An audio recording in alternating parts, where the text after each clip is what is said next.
Hey, John. Eric, How's it going? it's going well. Merry almost Christmas. Merry almost Christmas. How has your Christmas prep been going? Eh, I guess I'm mostly ready. Mostly. I went out today and got stocking stuff as one of my errands, and so Okay. I think mostly there. I do have one more present that I'm working on making, which I've spent more on the tools to make it than it will absolutely be worth. So, but that's but it okay. was fun. It was That's learning, okay. I'm Yes, sure.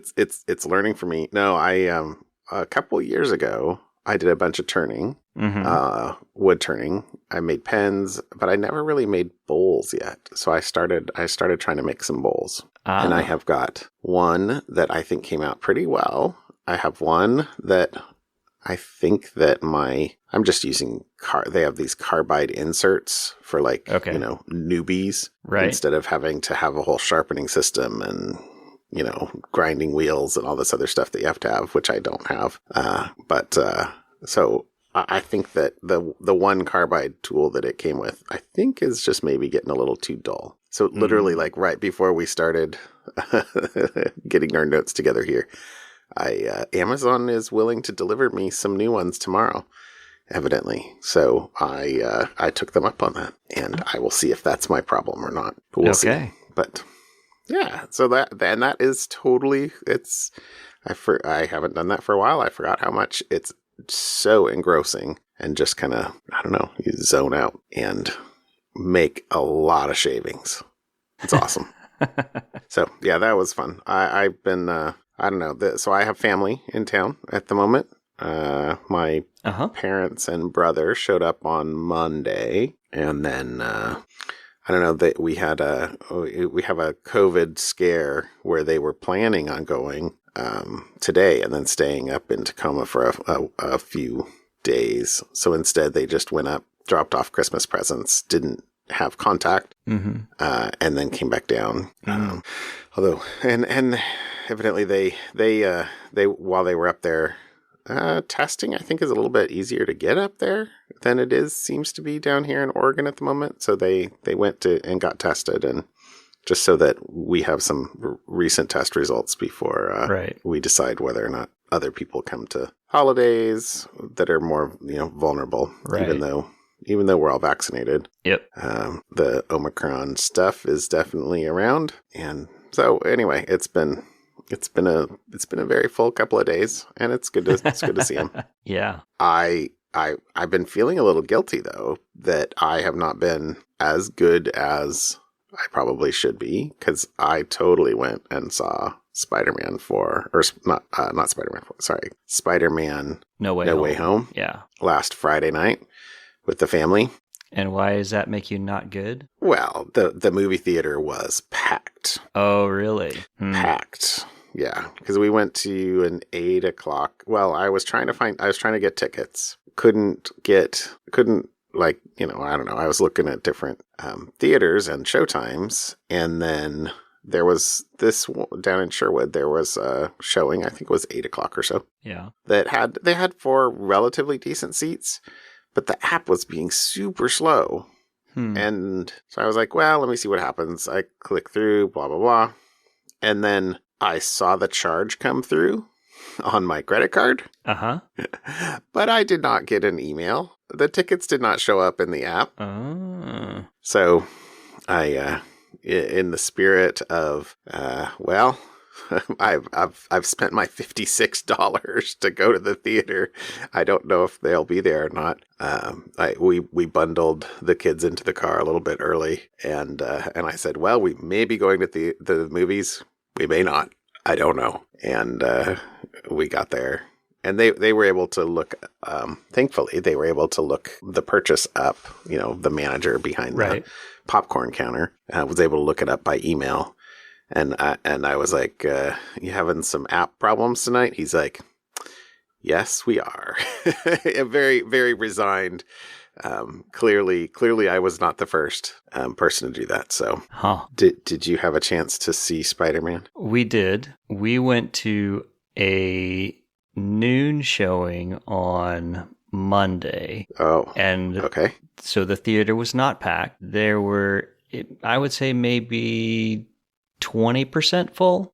So Okay. we didn't have anybody to the left or the right of us. There was a family in front of us and a family behind us, because we didn't pick in the far corner. We picked, dead center. Yeah, kind of the middle. The middle, right? We picked the good seats. And we did. And we enjoyed Spider-Man. It was fun. We did not have problems with getting tickets. We bought them with Apple Pay in the app, and they popped right up in my wallet, and easy peasy. Yeah. Yeah. End of that story is that the tickets did show up in my email about 2 hours after the movie had started. In retrospect, when I checked my email later, I was like, well, that's less useful than desired. Yeah. But all right, well, we shouldn't talk about the movie because it's relatively new. Yeah. But yeah, we very much enjoyed it as well. Good. So your story though reminded me of, that they were having problems with their app. Yeah. My boy and he and a couple friends were having a white elephant gift party at a friend's house. And so we went to Rocket Fizz, which is kind of they have all kinds of sodas and candies. It's kind of like tons of different kinds of sodas from all around the world. Actually, right? I think I remember seeing that down by that Ace Hardware. Yes, Rocket Fizz.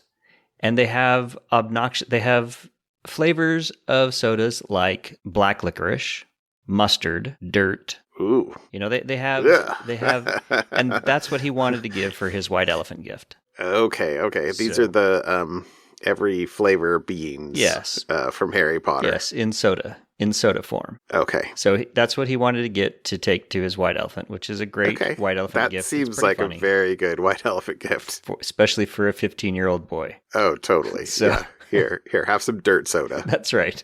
He got mustard and bacon. Those were the two flavors he chose to share. I love bacon, and no. But I have had this $5 gift card in my truck for Menchie's, which is next door to the Rocket Fizz. It's a frozen yogurt place. Oh, okay. Yep. Okay. And I said, hey, why don't we just run over to Menchie's? I'll finally be able to use this card because it's just never convenient, and we'll just get some frozen yogurt. And what else is a 15-year-old boy going to say? Of course, it was, sure. Yeah, let's go eat Menchie's. It doesn't matter that it was almost dinner time and we haven't had dinner yet. So we go there and we go to pay, and they're like, sorry, I don't think the gift card company, the company that managed our gift card, the lady told me was hit by a cyber attack. And so none of their stuff works right now. So I still have this $5 gift card. So you tried. So you're like, but you can still take credit cards. Yes. You're like, oh yeah. Oh, they still the credit card was different. It was just the gift card system, which I'm sure is shared with. It's probably a third party and shared with everybody else in the world. So I thought I didn't choose this as my topic, but for another local thing, there was a link posted in Slack, I think, about McMenamins being subject to a ransomware attack. Yeah, which is it's a local restaurant chain, brewery. Yeah, restaurant / brewery / hotel. Yep, not good. No. So, anyways, so you just reminded me of that, and then I guess my other exciting thing this weekend. Well, I guess it wasn't actually the weekend. It's the time of year when you sign up for your health insurance with work, and I signed up for the life insurance, and apparently I checked the box on the life insurance that required me to have a health exam taken. Okay. And it also happened to coincide with my annual physical with my doctor. So I go to my doctor and I get my annual physical, and I come home and they've ordered blood work and whatnot, and I set the paper on it. My wife looks over the paperwork just to see, she's just checking up on me. Are you still alive? Check it. She says, wait a minute. It says you're 5'7". How long have you been 5'7"? When did this happen? You've told me you've been 5'9" your whole life. Are you really 5'7"? I'm like, what? And I look, and sure enough, all the documentation says I'm 5'7". And I vaguely recall hearing as the nurse was saying, we need to take your weight and let's check your height, saying 5'7". I'm like, but that's not right. So we go measure myself, get the tape measure out. I'm not 5'7". And then today I had to go get blood drawn for the health insurance thing. And they go measure me. And they're like, okay, 5'9". Like, okay, yesterday I was 5'7", and today I'm 5'9". And she looks down at the thing and she shows me the measuring stick where, that you stand on the scale and it goes up. And she's like, well, if we're going to be pedantic, you're 5'8" and 3/4, just shy of 3/4. I'm like, okay. That's still closer to 5'9" than it is to 5'7". That sounds right. So my regular primary care doctor now has me down as 5'7". We'll see how long it takes to get that fixed. Oh, that is so funny. Okay.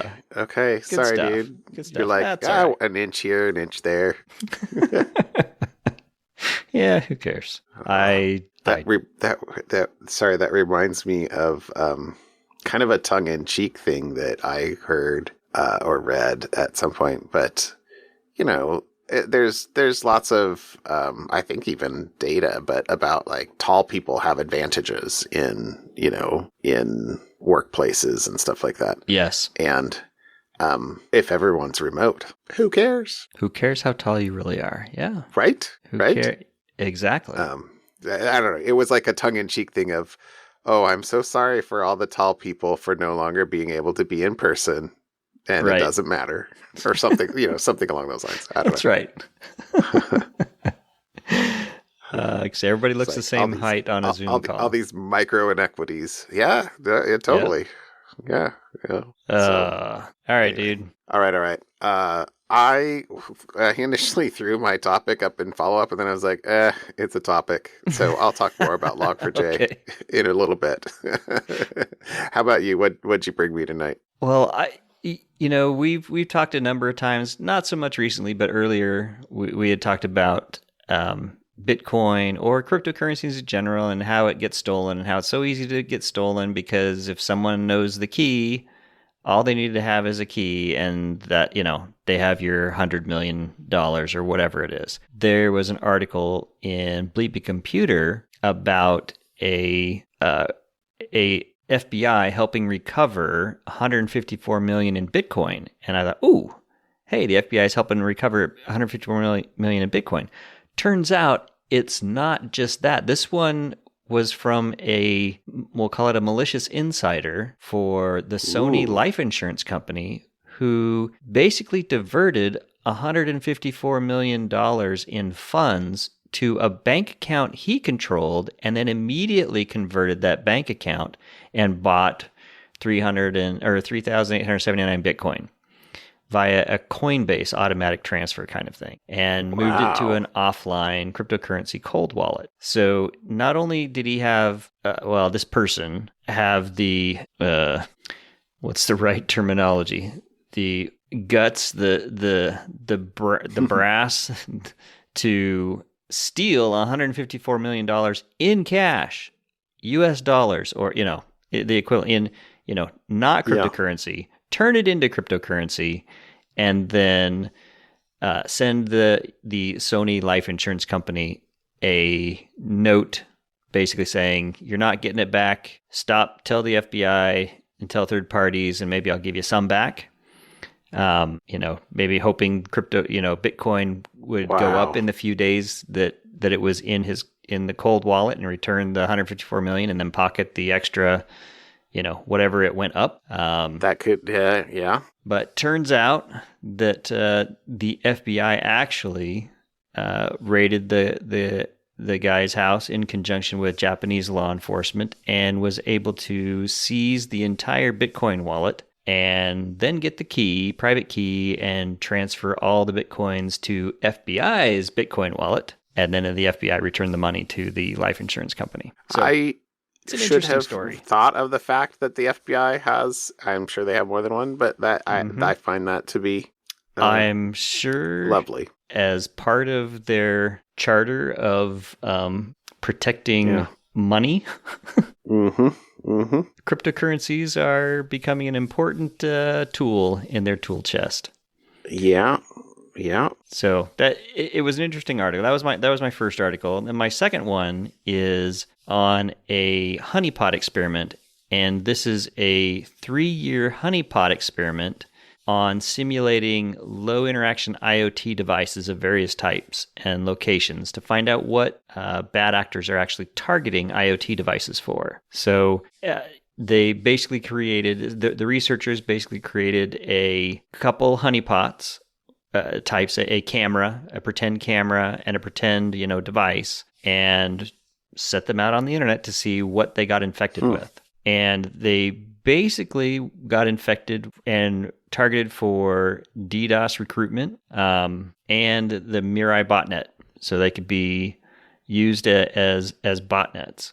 And I'm not sure that I like the fact that this article uses actual honeybees in as the photo for the for the picture. Like, I feel like the bees are soiled by the association with malware. As a beekeeper, you are offended at the I think I am exploitation of honeybees in the concept of a honeypot. Well, I gotta say, I guess I'm exploiting them myself, so to speak. But yeah. The honey was very good. I clicked on your link because I was like, oh, okay, what did they do? And then I'm like, wait, the bees. I mean, I have lots of pictures like this in my in my photo roll from summer, at least spring and summer. Yeah. And yeah. Sorry. Anyway, okay. Sorry, I interrupted you, but no, all good. So yes, so they kept these honeypots up for a year and ended up with over 20 million hits on them. A lot of attempts at using admin1234 as a username and password. They found the majority of things where they actually got infected or were able to get infected were used as coin miners. To tie back to the cryptocurrency world, everything is a coin miner. Everything can be a coin miner. Viruses, droppers, Trojans, other things like that.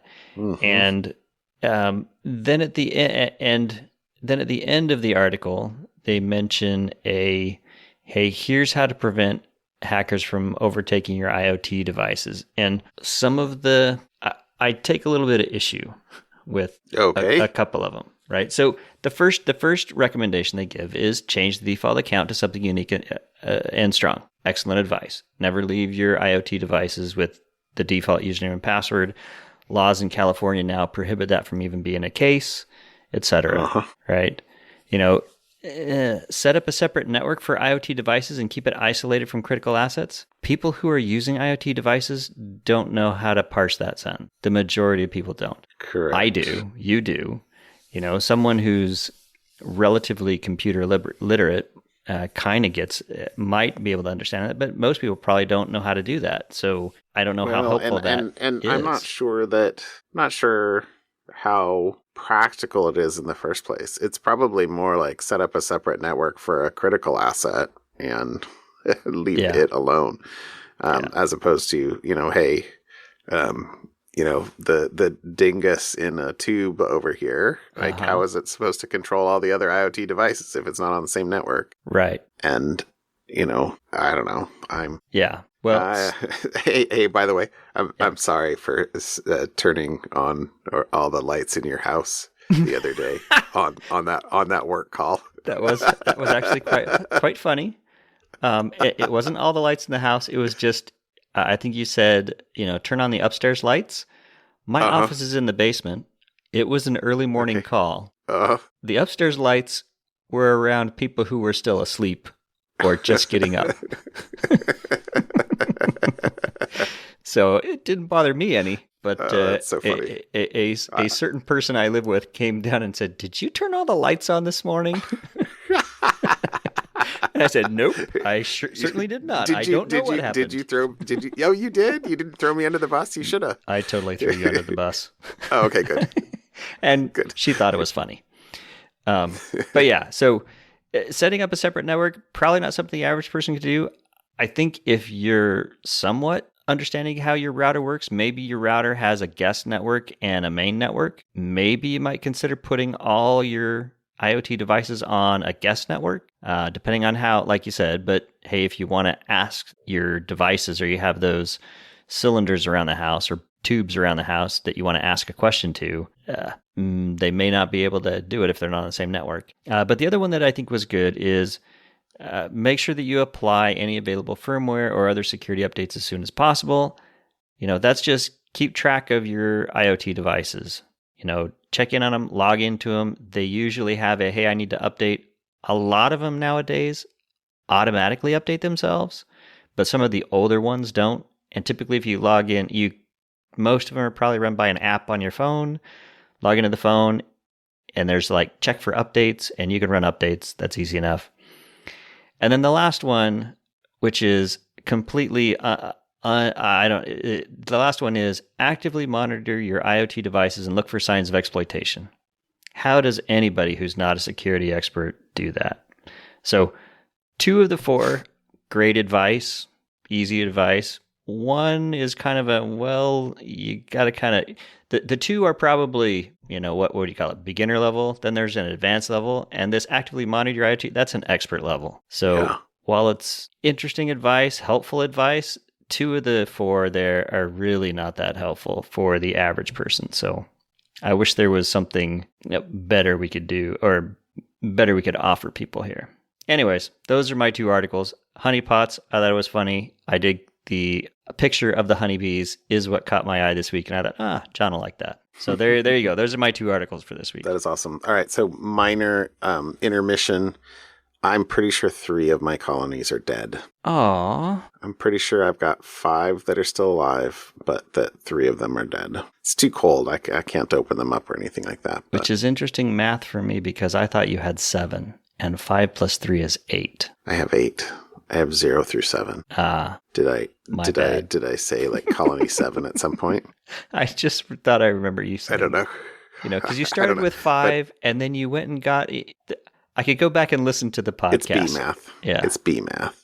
Yeah, no. But okay. Yeah. So this is. I didn't mean for that to be a long intermission. Just that we were going. I took my family out for a walk yesterday around the property, and we stopped out by the colonies, and I'm like, 3 of those look dead, because they don't, in good weather they'll bring out your dead, and like, so the front stoops will be full of dead bees, right? And 5 of the colonies had dead bees out on the front, as they should, and 3 of them were bare and empty. So our next 60 or 50 plus degree day, I'll probably crack them open and see and do something, maybe. Because, I don't want to, if they're not, I don't want to kill them by opening them up. Right. Let all the heat out. When it's too cold. But anyway, that's all. All right. Let's go to my first. Okay. So my first topic is a tiny topic, because it's just a tweet. There hasn't been a story. There's been no acknowledgement that this happened today from AWS security, at least to the best of my knowledge. But there is we've complained about IAM, or identity and access management, on this podcast, how complicated it is. I know the fun and joy that you have had over the years, because you know it way better than I do. But one of AWS's default policies, AWS support service role policy, which is the policy that their service reps get to have access to your account in order to help you, is supposed to have access to metadata for things, but not to the actual data. Right. But for some reason today, their AWS support service role policy was given the privilege S3 get object, which is a ability to read any object in all your things are belong to us. All your things are belong to us. So you can I'll throw the tweet as the link into this thing. But the guy that I saw this from, and JR, I'd seen this on Twitter. I think Corey Quinn had tweeted something, and then I saw JR posted a link in the Slack, today too. But the tweeted here is, Genie, you have 3 wishes. Me, I wish the status page was updated more often. Genie, granted, there will be more outages. What else? And that's funny. Sorry, I have to explain a joke, so it always makes it better. Because US East 1 had another outage today. And but AWS's uptime's been taking a hit a little bit lately. Mm-hmm. Anyway, so me, I wish AWS support was more helpful. Genie, granted, they have read access to all your data now. Yeah. Me, I'm not doing this anymore. So anyway, yeah, I thought that was funny. It's nothing makes good audio than a joke like that or something like that that you have to explain each line. Okay, that's terrible. But all good. I thought that was funny. Sort of funny. It was reverted, by the way, today as well. So, and then the thing that I guess the other thing to take away from this is that there is a bot that's watching changes to AWS default policies. So, okay, there you go. Mm-hmm. Nice. I did not know that before that. All right. So the main topic I guess I had today was a couple of links more about Log4j. The gift that keeps on giving. Oh yes, Merry Christmas. Who knows how much longer it's going to continue giving. But the first, I'm going to put 2 articles in here. The first article I'll put in here is actually an article from last week. But the meta point about this that I didn't remember reading before was that the first attacks were actually observed on the 1st and 2nd of December, which is 7 or 8 days before it was disclosed. Right. Because it was disclosed on the 9th. So the quote in here, and this is a Catalan article from the Record, but the quote in here is, although mass exploitation started over the weekend, this revelation means that security teams need to broaden their incident response investigations and check for signs of possible exploitation against their networks to the start of the month, just to be on the safe side. So, it was in potential use for up to a week before the public disclosure. And then the other bit I pulled out of this one was a comment at the time, at least, that there was a lot of sort of spray and pray going on for finding vulnerable systems. Yeah. Again, this was a week ago. So the quote is, currently attackers typically spray the entire internet IP address space with a simple script that queries back to their domains. This allows them to detect systems running the Log4j library. Then they come back to that system and run the real attack with actual malware, such as bash scripts, crypto miners, Cobalt Strike beacons, and web shells.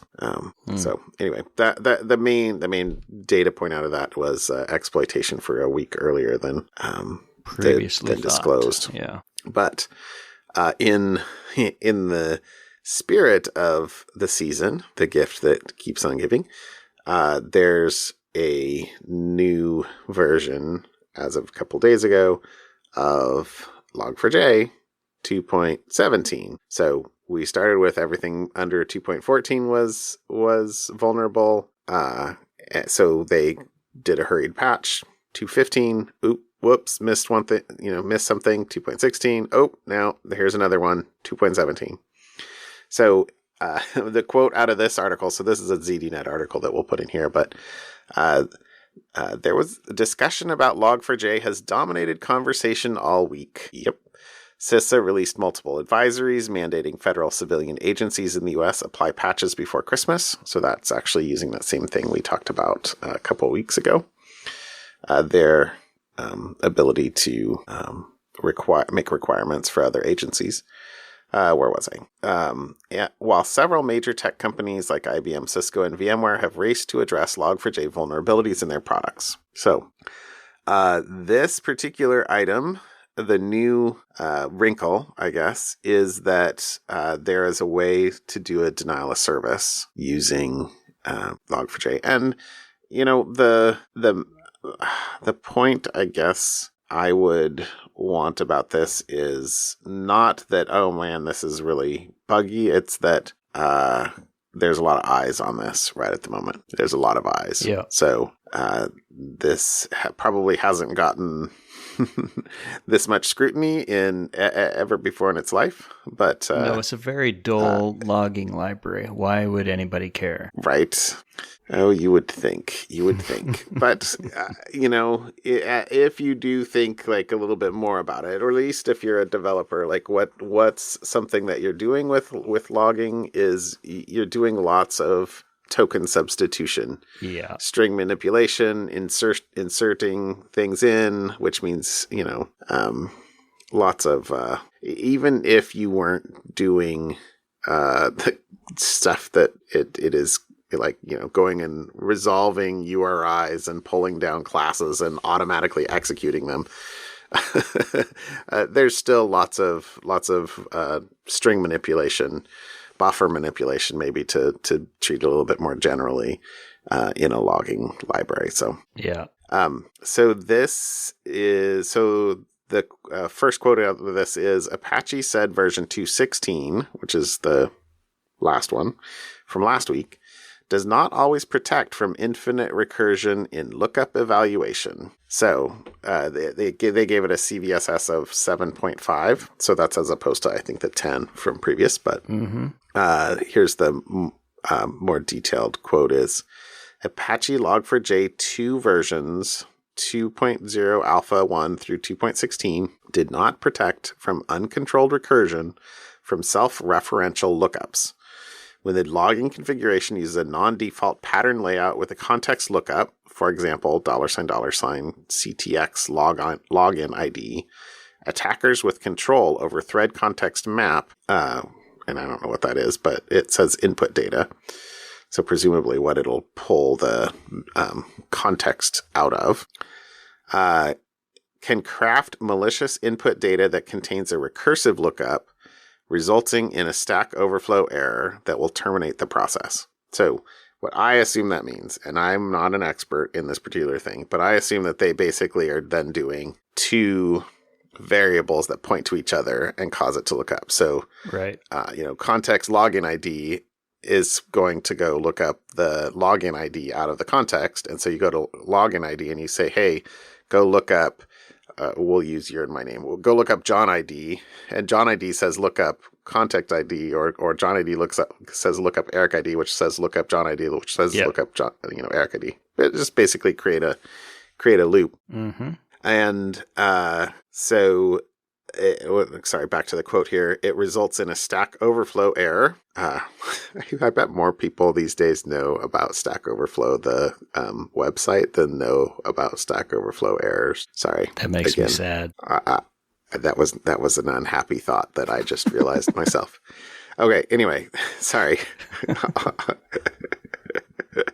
All right. Resulting in a Stack Overflow error that will terminate the process. This is also known as a denial of service attack. So basically, if you can craft a malicious context payload and cause a recursive lookup, you can kill whatever process is hosting this library. Yeah.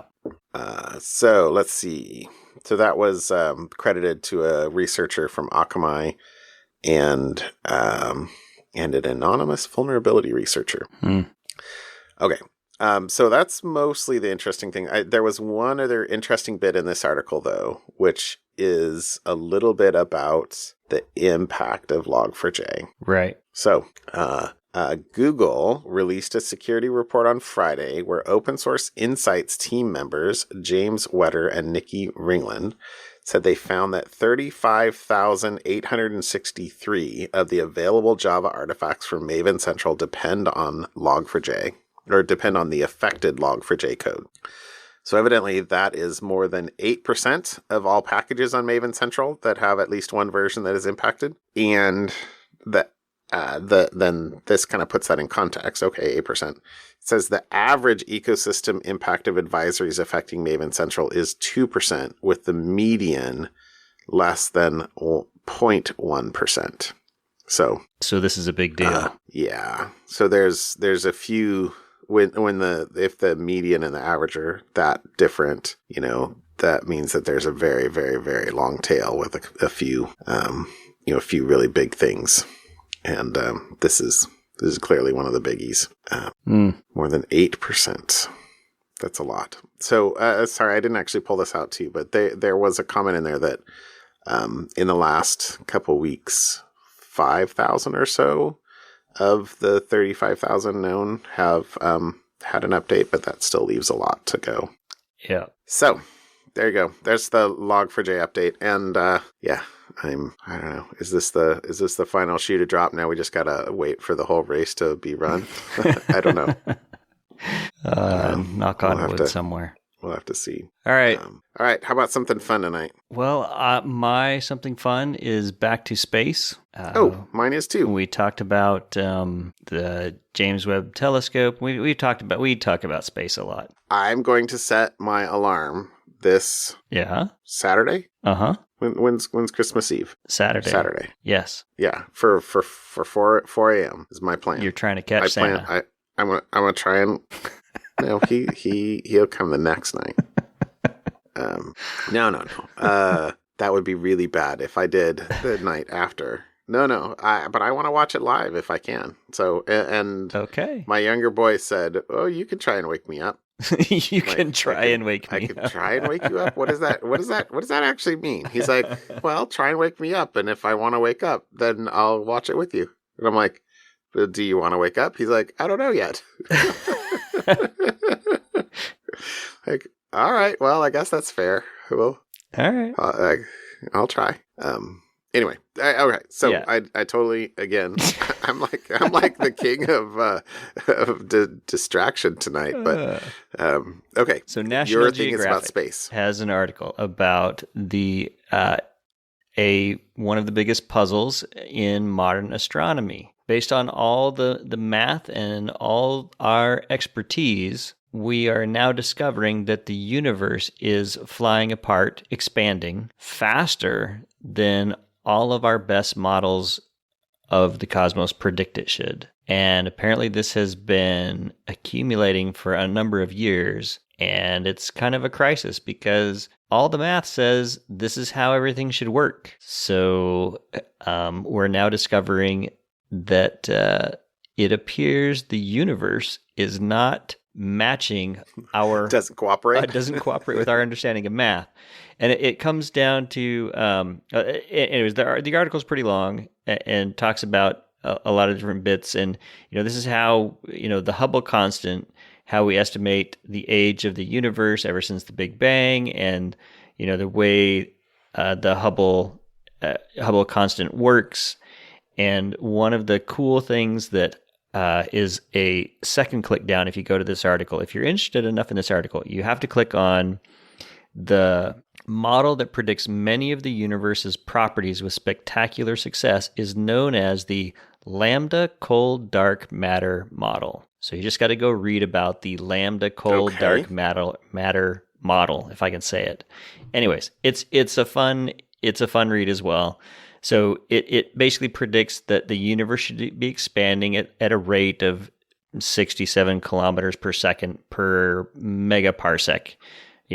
So there's all the math in there. Anyways, I thought this was fun, and I'm going to keep my eye on this to see at some point. And what's the difference? What's the difference? How different is it from what we? How different is it we see from what we project that it should be? I don't know. They're trying to account for that variation. Let's see. It's plus or minus. Well, let's see. Yeah, it does talk about it later. It has a bunch of different. The problem is it's not a single. We think it's what did I quote? It should be 67 kilometers per second, and it's actually 72. There are 67, I think, if I remember, 67 variants of the analysis. So it's all over the place when they start trying to figure out. Basically, we don't know. Yeah, but it doesn't line up to all the math that we're used to. Anyways, so if you're interested in this kind of details, and then some of the other things is the upcoming James Webb Telescope. that's supposed to be stuck on a pile of dynamite and thrown into space later this year. I guess launching this month. Later this week. Sorry, later this week. Yeah, sorry. Should help the astronomers double check Hubble's measurements of certain stars. So they're going to start double checking everything. I believe math. I have to imagine that will help. Yes, I believe that it is our understanding of the math and not the math itself that is wrong. So I will be curious to find out where they go. I forgot to carry the 2. Oh, did I say inches? I meant millimeters. Millimeters. That's right. All right. Anyway, so there you go. That's my article. So there you go. Well, I also chose something spacey just because I'm totally been thinking about the launch of the James Webb and kind of excitement for hopefully we'll see some stuff next year. Mm-hmm. But because my recollection for the James Webb is that it will be in place in just a few days, really, but that it'll take 6 months for it to cool down and before they start taking measurements. Right. Okay. But my article is about I didn't even realize this happened. Did you realize earlier this year we had a spacecraft touch the sun? Define touch the sun. Well, they do. Oops, I opened the article instead of looking at my notes. I should really look at my notes. But so this is a spacecraft called the Parker Solar Probe, which I don't think we've talked about, and I don't remember reading much about before, but it says, in a first for humanity, a man-made spacecraft has kissed the sun. Mm-hmm. NASA's audacious Parker Solar Probe achieved the scientific first after 3 years and 5 Venus flybys, entering the sun's atmosphere on April 28th, 2021. Which, when I read this article, I was like, oh, was this an old article? What was up with this? And no. They said, why are we only learning about this incredible feat now? Well, NASA needed the intervening months to confirm they had actually done it, analyzing energy interactions, and that ultimately the signature of the sun's magnetic field was the smoking gun that verified we had really actually touched the sun. So this got to a point of 8.1 million miles above the sun, and best estimates of where the dividing line is between the atmosphere, the sun's atmosphere and space is 4.3 to 8.6 million miles. And that is called the Alfvén critical surface. But there's an accent over the E, so I don't know if I'm saying that right. Okay. Alfvén.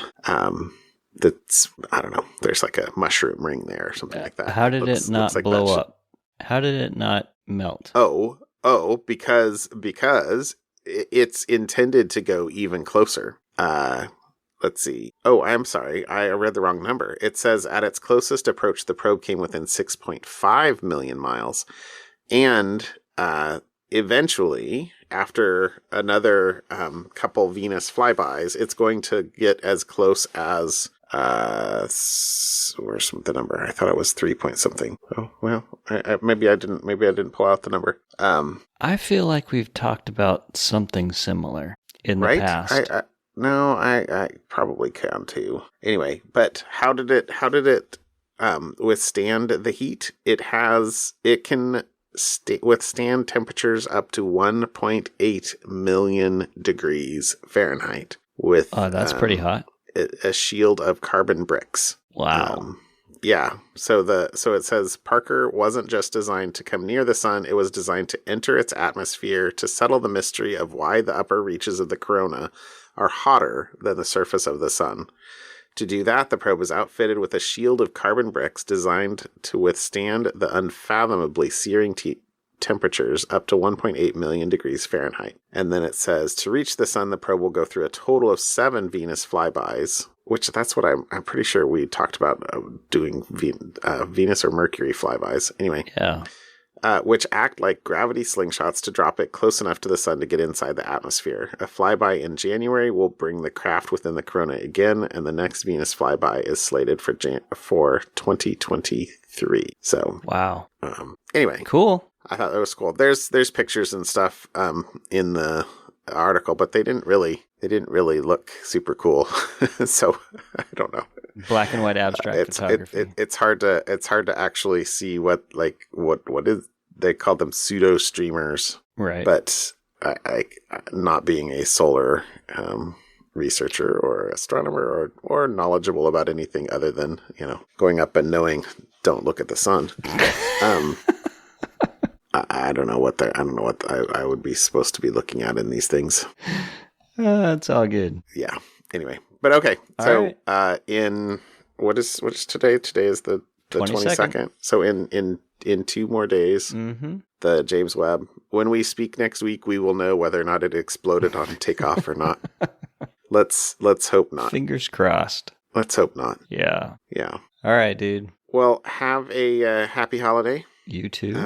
Enjoy the family time, and I will as well. Alrighty. You bet. I'll talk to you later, Eric. See ya. Bye. Bye.